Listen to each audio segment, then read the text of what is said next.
All right, so now we have Rob Farlow. Can you hear me? I can hear you loud and clear. And I can hear you loud and clear as well, bro. Finally. Woo, man, folks, we had some technical difficulties, but my wife is a brilliant person and she's very helpful. So thank you to my wife. Love you, baby. Thank you. Big thanks from Rob. How are you, brother? I'm doing good, my man. I'm doing great. How are you? I'm good. I'm good. I've been watching some of the stuff you've been putting out. It's been great, man. It really, Thanks, it man. really has. It really has. I want to Thanks. commend you on Thank you, bro. I'm trying to improve as I go along. You know, nobody's perfect. I make mistakes along the way, but I'm trying to educate myself and see what I could do for everyone else too. that. Oh, you definitely are. Everything you're getting better and better. I mean, you're fantastic. I really like what you do, man. And You know. I appreciate that, man. Thank you. Yep. So first and foremost, we tried this podcast thing when I was first getting started, and it was kind of like really bad audio. Poor viewers had to deal with my inability to do things properly. But look, I'm learning as I go, and I'm improving. And now we have Rob Farlow. So I know you have been on several different YouTube channels and interviews and stuff like that. And I gotta say, man, your story is amazing. So let's get started to the very beginning. I want to introduce you to my supporters. I don't like to call them fans because what I do is I feel like it's a support base. You know, it's a support group. And that's why whenever I point the finger to folks and I say, hey, can you guys go subscribe to this channel? Folks are more than willing because they are supporters. And you support our work. And I want to say thank you for that. And I first heard of you from Rice Crispy. And I've been dying to ask, how did you meet Rice Crispy? Because he's a great guy, by the way. Right. We met. Well, first off, I'm a supporter. I'm also a fan. You know, I love watching it. I love the walks of shame. I love how you're educating the public, and you guys are just knocking it out of the park, man. And I love it. You know, you guys are the front. You guys are the first responders in this war against our Constitution. All right. So you guys need to take credit for that. You guys are making a difference out there. And like I told Finn the other day, I said, hey, you know, it's not about changing it. It's about making a dent. Everybody needs to, if everyone concentrates on making a dent, then guess what? It'll change. Yes. So, you know, not the whole pizza, just take a slice, make a dent in that son of a bitch. Mm-hmm. All right. And everybody else has that mind frame, we'll win. That's right, man. That's a great way to put it. Yep. And as far as fitting, I think I commented, there was a video I watched that got me enraged while I was paralyzed. And I was just learning the internet because I had no internet. I was 45 at the time, and I had no internet presence. Okay. And this is November of last year, December. I got my spinal injury was in November. So we're talking, I was in the hospital. We're talking February of last year, okay, a year ago. So I start searching the internet and don't have a Facebook, don't have a YouTube, don't have an Instagram. And I stumble across these videos. And me being in law enforcement, I was just very interested, you know, in them because they were real life. It's real life, you know, it's not scripted. So I'm watching it and I went through every emotion. I was angry. I was sad. I was happy. I wanted to call my congressman. I wanted to call the city council. I wanted to call the sheriff, the police chief. I mean, I went through every emotion. But here I am, disabled, paralyzed from the waist down, so I can't do anything. So I said, since I don't have anything to do physically, why don't I learn a little bit of this internet stuff and I can make comments and put my 2 cents in. And that's how we connect. Nice. So let's talk about your story. I want my supporters to know who you are. And so you mentioned something in what you just said is that you were in law enforcement when you started seeing this. Let's talk about your injury. obviously you were put in that that hospital bed, and like I said, you started watching videos. But let's talk about your injury and your story of starting to walk again, which is an amazing story, incredible story. So, if you want to enlighten us on your story. Well, I was in the military 20 years, active reserve. I was in law enforcement. I was a canine handler, military police. I worked drug detector dogs. So I worked drug suppression, counter narcotics, as well as counter explosives, as well as being deployed twice to Iraq. So when I retired, when I came home at 38 years old, I decided to start a civilian career. And it just so happened that the federal prison was hiring. It had a very quick hiring process since I was going from government service to government service. Background checks and all that stuff were pretty smooth. The retirement stuff, all that stuff just rolled in. It's different when you roll into a state job or a city job or a private company. It's easier for us, and having a son in the Marines, you know that it's easier for us to roll into a government job because everything translates over for pension purposes and things like that. So I rolled right in, and I wanted to do law enforcement. And I was looking into like the Federal Protective Service, which did offer me a job later on down the road. And I was looking into different agencies, CBP, all that. Well, the BOP, Bureau of Prisons, were the first to call, and they called me, and I was literally out of the military for 1 month before they hired me. So I was unemployed for 1 month, okay, for 20 years of my life, pretty much. Thank God, and I thank God for that. Nice. So with my background being I was also a police instructor. I taught defensive tactics. I taught de-escalation, verbal judo. And I was known for that in my field. I was recognized in my field for that. Trained many sailors, basic recruit sailors in law enforcement, taught them how to shoot, handcuff, search, Fourth Amendment, First Amendment, Second Amendment, taught them the Bill of Rights, taught them search and seizures, all that stuff. Many sailors I trained out there on search and seizures, shooting, handcuffing, de-escalation, everything you would learn in a police academy. I taught. So from that, I rolled into the federal prison, and they hired me, of course. And from that point forward, I graduated their academy, which was pretty much a breeze.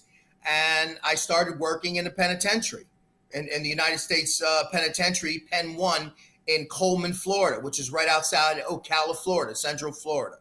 And it's the largest correctional complex in the United States of America.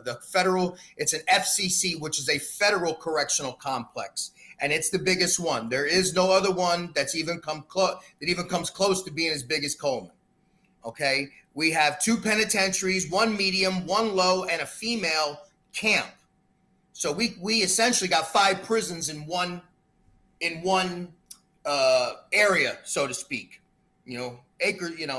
So over there, I got to work all the different custody levels of corrections, because not only I worked at the pen full time, but I was able to take overtime in all the other institutions. So I got to see all the different levels of custodies and things like that. So I was fortunate to get my start there in corrections. I'd been working there for about 7 years, and I was teaching the same stuff, David. I was teaching the same things. I taught self-defense. I taught de-escalation because they saw that I had a knack for it, and they sent me to schools, and they knew that I had the certifications. So I ended up coming back, and I ended up teaching, okay, basically working as a corrections officer and teaching de-escalation and defensive tactics. So it was kind of like I was still in the military. I was kind of doing the same thing, wearing the different hats, but So from that point, basically, I ended up, after 7 years, I was working 7.5 years. I developed an eye infection, which they thought was pink eye. They treated me for pink eye. After the treatment didn't really take, I came back. My eyes were completely shut. They were bleeding. I mean, it was out of a horror movie. And they finally discovered that I had a staph infection. It got in my eye. Now, working in the prison is a very dirty environment. We have staph infection, MRSA. We have chicken pox, Legionnaire's disease. We have shit that's supposed to, that was supposed to have been eradicated. We still get that. That's crazy. So I basically, from that point, they discovered it was a staph infection and not pink eye. And they immediately gave me antibiotics and took care of it, and it went away, or so I thought. A month and a half later, I woke up one morning and I was completely paralyzed from the waist down, no feeling, no movement, and I urinated myself. And from that point, my girlfriend, she called the ambulance, and I went into the emergency room. And that's where I found out that I had developed a staph infection in my spine. See, the staph infection never fully cured in my eye. It traveled from my eye and then manifested into my spine and caused an abscess, which paralyzed me.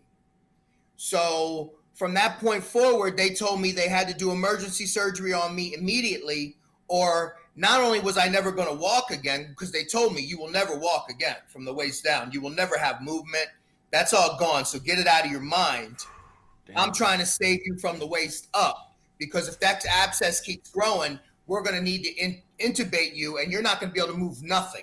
You're going to be just moving with a straw in your mouth. At least here we could save your upper body. From that point, I told the ER doctor in the emergency room while I'm being prepped, because I went straight from the emergency room from the emergency room to operating room, like immediately. There was no stopping, nothing. So immediately I told all the staff in there to kill me because I didn't want to live. And I was begging and pleading with them to kill me.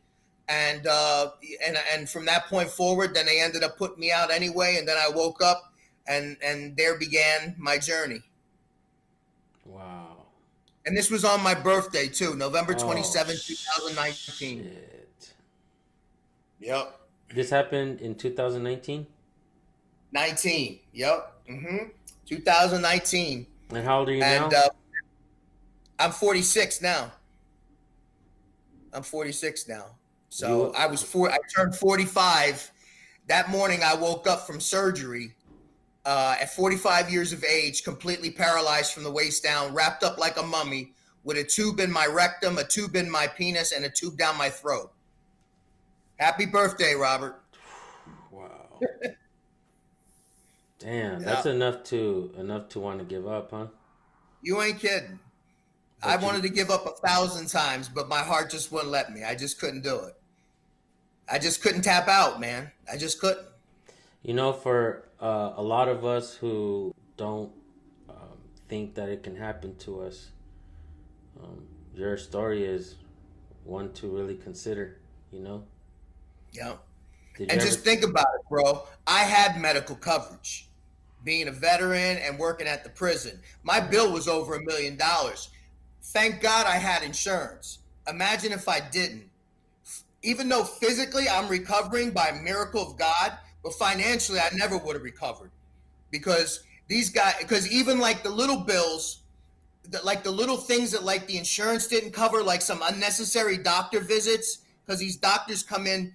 I'm laying in the hospital for 3 months. They got a proctologist seeing me, people that like had nothing to really do with a spinal injury, but they're making like $250 for like a 5-minute encounter with me. I had no idea until later when the bill came and the insurance was like, these are unnecessary.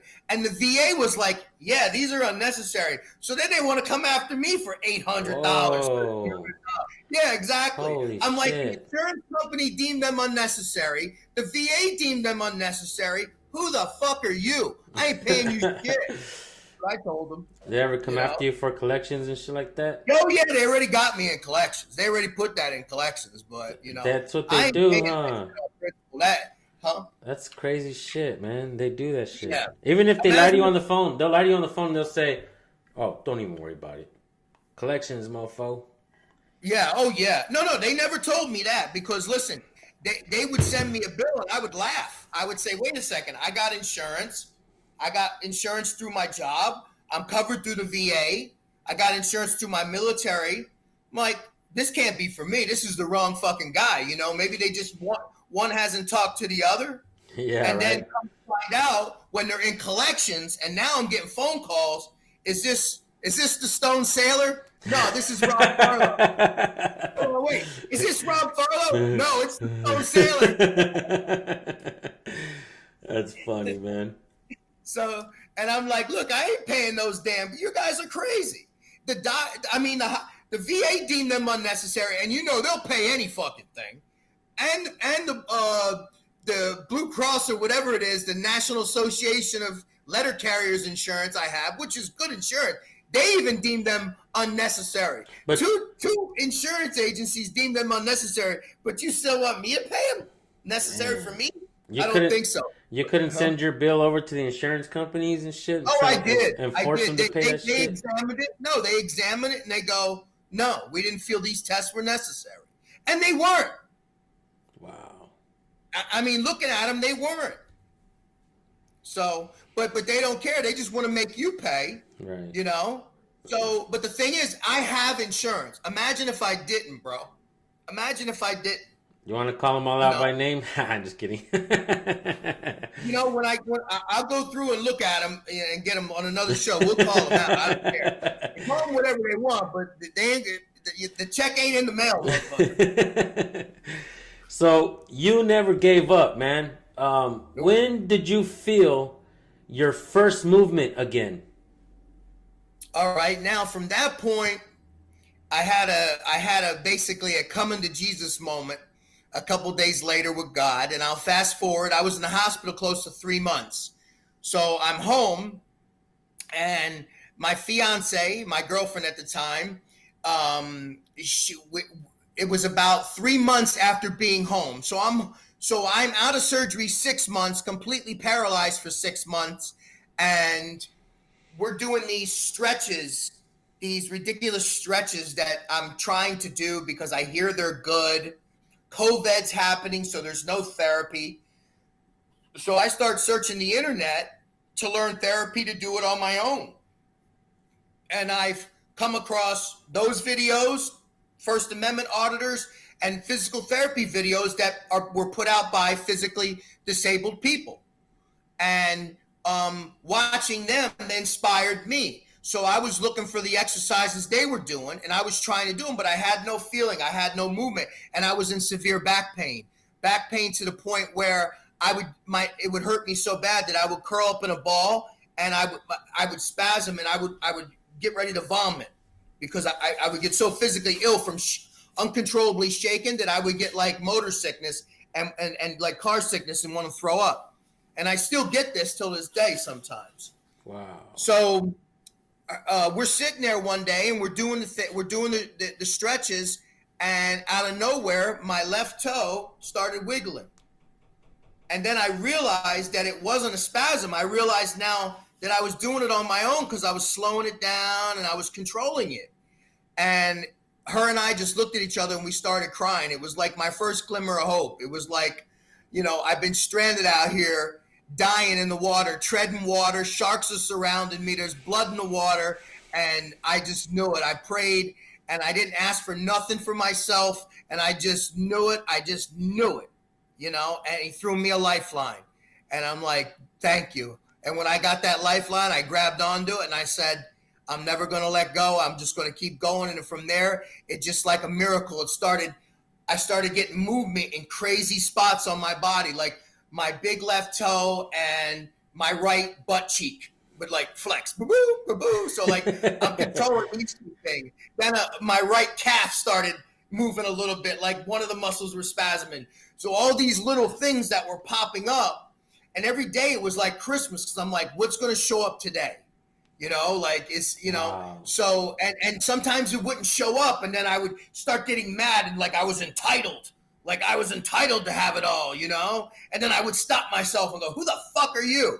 You know what I mean? So I would have to ground myself and just be thankful and be humble, you know? And then I would have to ground myself, and things just started going, man. They just started going. See, you know, God didn't bless me with wisdom, bro, because the wisdom, if I'd had wisdom, I would have believed the experts that told me I was never going to walk again. Like my doctor, you know, he told me, he told my wife, my soon-to-be wife, right after the surgery was over, he came in the room. He's like, he's alive, but listen, he's never going to walk again. He's going to need round-the-clock care, someone to wipe his backside, someone to catheter him. You know, he's going to be a paraplegic. So Wow. that's it. I mean, And that's it. And are then here you I am. are you still getting certain kind of movements, like those types of feelings, like new movements or feelings in certain parts of your legs areas? Is that still going on now? Sometimes, yeah. Sometimes, yeah. Well, when things started moving, here's the thing. You sometimes a gift comes with strings attached to it, right? As the movement started happening, the pain Oh, started kicking in because wow. now I'm getting feeling. You understand? Holy shit. So basically, I'm paying for my real estate. I'm paying a big price for my real estate. All right. Because when one little muscle starts activating and coming alive again, well, that muscle's been sitting without any work. It's been damaged. It's got nerve damage in it and it hurts. So as things came alive, I got more and more crippled. Okay. I was in pain. Like where I would, in the morning, I would have to like want to throw up from the shaking and from just the pain in my back. Involuntarily spasms where my feet and my knees would just come to my chest like a crowbar and I have no control over it. I can't straighten my legs, my calves are flexed, my feet are, and I'm getting cramps everywhere and I have no control of it. Your body's completely at war with yourself. And that's what I was getting. Is So that then they started going to the pain pills. And that's when I realized, no, this and is then not living. that's when you became the Stone Sailor, when you gave up the Yeah. pills. That's when I was introduced to marijuana at 45 years old. Has it helped Okay. you? Oh my God, it's tremendous. It saved my life from all the PTSD I'd been suffering from being in the war in the first place, and then being paralyzed, and my brother committing suicide, years before this, and all that stuff. And then the marijuana just completely opened my brain up, allowed me to like basically put a pause button on everything. Even though I was dealing with the paralyzation and I was dealing with a lot of baggage from the past, that marijuana put a pause button on my brain, allowed me to get up out of the car, like you take a long car ride. Let's stop somewhere so I could stretch. You know what I mean? Go to the bathroom, just take a break for a second, and open my brain up and allow it to relax and stretch and breathe again. And then with that, all the benefits from the body started kicking in. How it put me at a state of relaxation, and it made me calm and relaxed enough and optimistic. Put my brain in a positive frame of mind to clear out all that pain and all that emotional baggage I was carrying, to take it, put it on the side, and focus on getting better and getting back on my feet. That's what marijuana helps me to do. Nice. Rob Farlow, man. So you started getting some movement again, and you were told you'd never walk again, and so now you're beginning to walk, right? You're taking some steps. I am. Yes, I'm standing on my own power now. I still, when I walk, I use a walker. Okay. And I also, if I'm going to be standing a long time, I'll use my chair. But I'm happy to report I can get up out of my bed and stand on my own 2 feet. Okay. I can take 3 or 4 steps, hold on to the wall, take 2 or 3 steps, hold on to the wall, get to the bathroom, pee standing up. What's better than that? Everything. I mean, here it is, bro. I'm at the gym all the time. I'm continuing. I was just about to get my black belt in jiu-jitsu before I got paralyzed. I was a brown belt with 2 stripes. I'd been doing jiu-jitsu for over 20 years. So that was something business I left unfinished.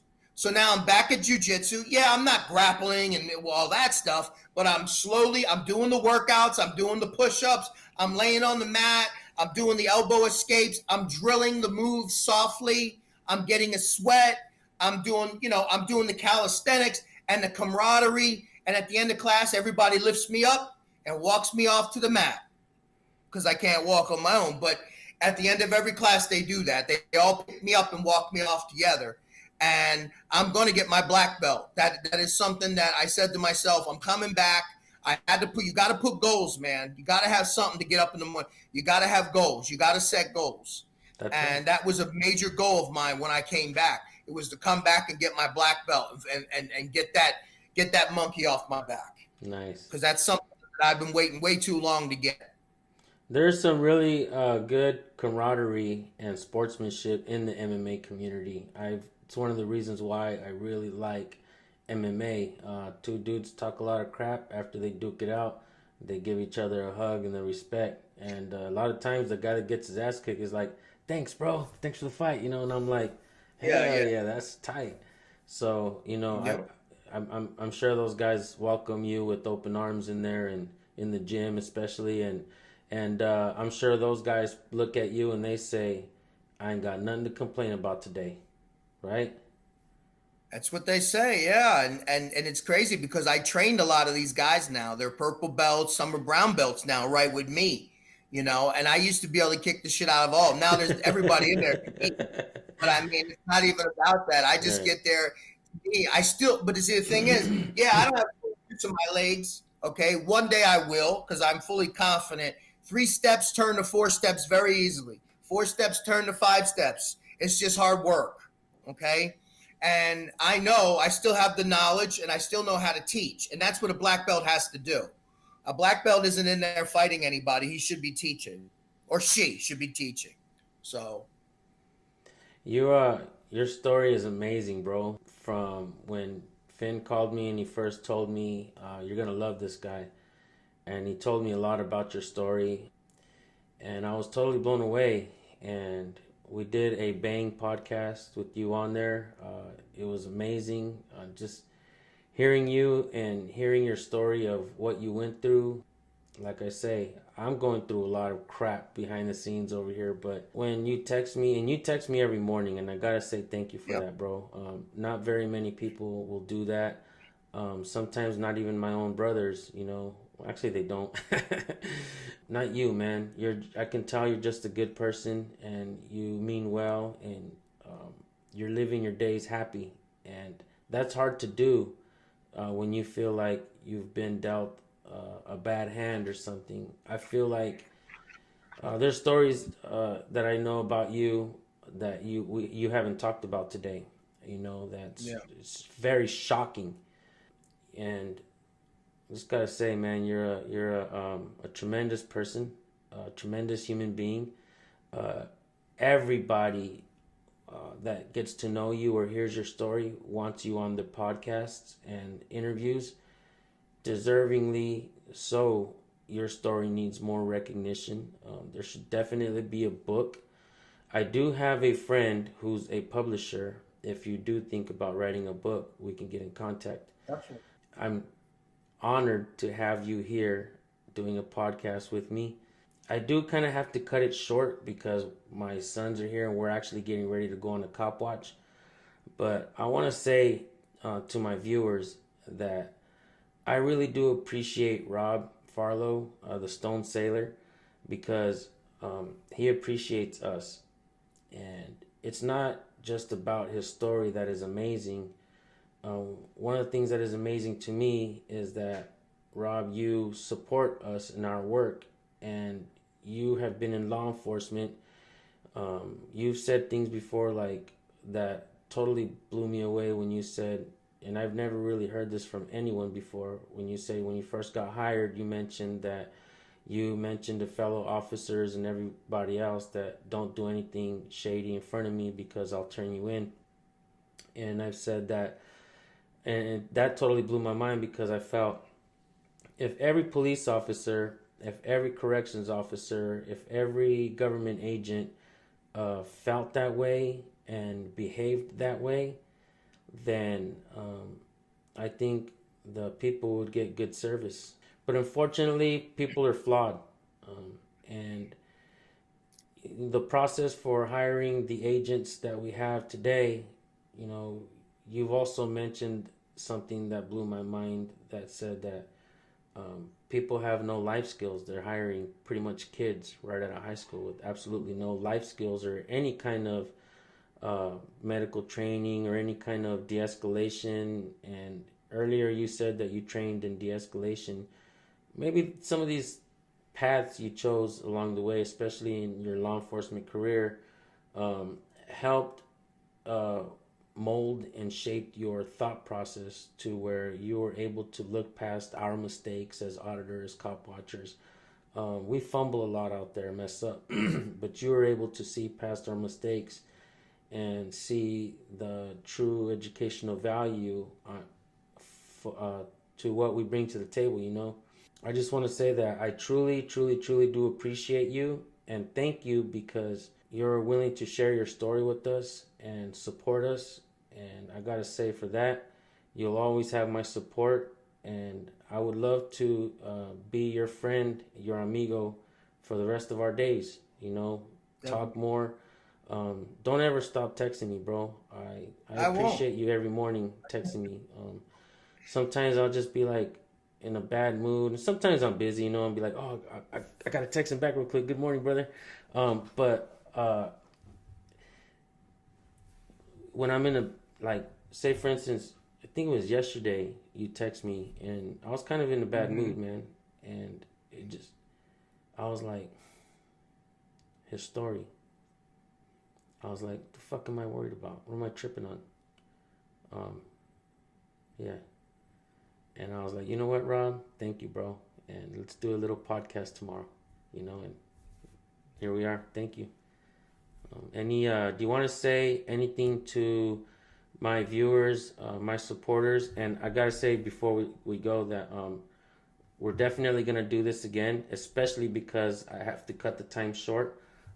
I usually do them for about an hour. This one only lasted for about 30 minutes. But would you like to say anything to our supporters, because they're yours now as well? Yeah, I would like to say, first of all, thank you for those words, man. You humbled me, and we'll always be friends. All right, you ain't got nothing to worry about here, man. So just remember, guys, look, cops aren't perfect, okay? Cops have to learn humility. Sometimes it's okay if you're wrong to tell the public, look, I fucked up, I blew that call. I'm sorry. All right. They're afraid to do that too because they got an ego and all that other stuff going into it. All right. But cops need to learn that. But we have to learn humility too. These are people trying to do their job. We could stand up for our rights and be respectful. Remember, you give respect to get it back. Give those officers respect and they should give it back. If they don't, then you dress it down appropriately. You understand? So you gotta go out there and you gotta be professional, because that's how you convince the people that are watching that believe no matter what the cops do, whether they shoot you dead in the street with no weapon, they're right because you must be doing something wrong. That's not true. We know that's not true. Okay? So when you go out there, just remember, every one of these cops and every one of these auditors, you guys got your own YouTube channel. So you get to decide what you want to present to the world. You want people to hit like or whatever. I'm trying to break it down in that headspace. I'm not from that time, but you know, and you have to, you know, I always say, be professional, be polite, give respect, and you're going to get it back. You know, if they're screwing up, guess what? It's only going to bolster your case even more. When you're nice and they're acting like assholes and enforcing rules that they're making up in their brain, okay, trust me, it just bolsters your case more by being professional on them. But so all in all, I love what you guys are doing and I support you 100%. You're fighting for the Constitution. You're fighting for our liberties and freedoms. And the Stone Sailor salutes you guys. Be safe out there, please. Be smart and be safe. God bless you. Will do, brother. Thank you so much. We'll talk soon. All right, brother. Bye-bye. Peace. Rob Farlow has become a really good friend of mine, a true supporter of the First Amendment auditing community. I met him through the channel Rights Crispy, and you'll always find him on Rights Crispy's Bang Show, Bolt Action News Group. So make sure you guys subscribe to Bolt Action News Group as well. I'll drop that link in the description. But I also want to make sure that you guys go subscribe to my new podcast channel. It's growing a little slowly, but hey, that's okay. I'm very proud of the work that we're doing over there, interviewing folks, talking about arrests, and bringing the court of public opinion to their channels and the area that they are doing their activism in. With that being said, thank you guys so much for tuning in. I'll see you guys on the next video. Have a blessed day.